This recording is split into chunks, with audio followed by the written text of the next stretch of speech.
What's something that changed/disappeared because of COVID that still hasn't returned? Sense of time is fucked up. Like if I skipped 3 years of my life. We are experiencing higher than normal call volume. The wait time at your local emergency department is 4h53 minutes. Are you sure you need to be here? My social battery.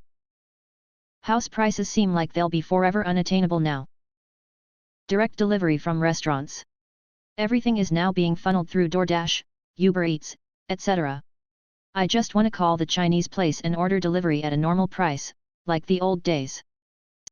Me giving a shit about my career. 24-hour Walmart.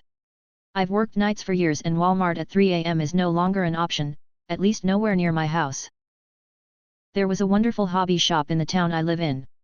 Sold RC vehicles, high-quality model kits, supplies, model train stuff, hosted MTG tournaments, Warhammer, etc. Really nice place. It was run by the nicest guy and some of his friends. It's gone now. Makes me really sad. I bought all my hobby stuff from him. Now I have to either drive 2 hours if I want to buy from a locally owned store, or I need to buy from online. 24-hour stores and restaurants. There are probably way less than half as there used to be. People's patience. Cool hobbies that people picked up got left behind due to people going back to the normal life of working in traffic.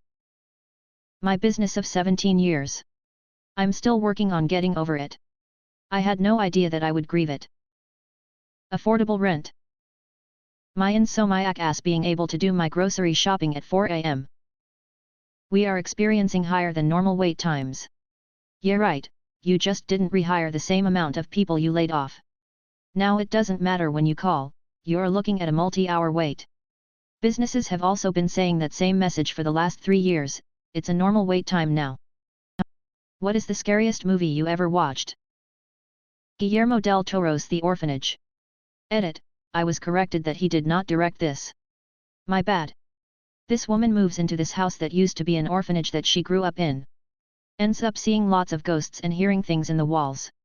Her son goes missing and she thinks the ghosts took her son, but what really happened is that he went into a crawl space and she accidentally locked him in, so he died there. At the end of the movie she kills herself so she can be with her son and the other ghost kids. It was so fucking sad because theoretically it's something that could happen and my anxiety caused me to spiral for months over it. I had nightmares daily about losing family members. The Descent. Horrible monsters mixed with darkness and claustrophobia makes a scary movie. White Noise. Wasn't scary when I watched it in the theater, but became very scary when my car stereo only picked up static the whole ride home. Arachnophobia because I have arachnophobia. The Grudge. I don't know why, but this fucking thing is so scary. I had to pause it. Never had this before. Even the worst splatter is nothing for me, but this. No. The Ring when I was 9 or 10, that was scary. There are definitely better movies, but Sinister has always scared the shit out of me. It took me 2 tries to watch it. It's the only movie I've ever turned off from being so scared. The Thing. My first viewing was at night, and I was maybe 5 or 6. It scared me so bad I only watched subsequent viewings during the day until I matured a little more. This will sound silly, but Ernest Scared Stupid really scared me when I was a little kid. The Road. No horror movie prior to that has ever kept me up at night, or made me think about what if, especially as a father. Poltergeist when I was a kid. Misery. My knees were wobbling when I walked out of the theater. No more Stephen King for me. Although it's not necessarily a horror movie, Kids was traumatizing due to my age when it came out. It left me with a pit in my stomach that didn't subside for weeks. Event Horizon, or maybe Pandora Pandorum. The Exorcism of Emily Rose. I kept waking up at 3 a.m. on the money for weeks afterwards. Didn't help that I found and listened to the original tape-recorded material of her speaking fluidly in different languages while being exorcised. What made you realize you're old?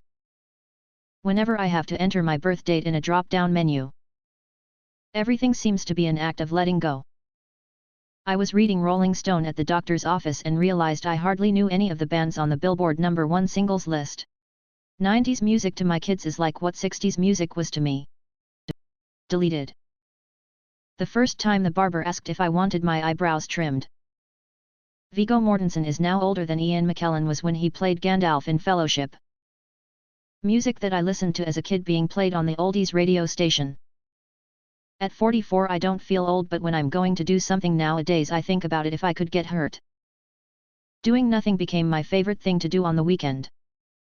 When celebrities would come on late night shows and they looked so much older than I would think, I guess I do too. I recently saw a Reddit post about things that were popular 25 years ago and I thought about the 80s until I saw a comment that pointed out that we are talking about 1998. I also then realized that I am older than 25. I also recently used the phrase 20 years ago when I was talking to a friend. That hit different. I was browsing a thrift store a few years ago. An RCA wooden console TV caught my eye because we had an identical one growing up, so I checked it out for fun, read the back of it and everything. A while later, as I was standing in line beside the TVs, a kid behind me points to the wooden console one and goes, "Mom, look at that ancient TV. It was made the same year I was born." I've been a gigging musician for over 30 years and in the last 10 those late nights just started killing me. You know what's a totally not fun game to play with your younger coworkers? Asking them what cartoons they grew up watching. Asking them where they were on September 11th is also a good one. When my mom moved into my mirror,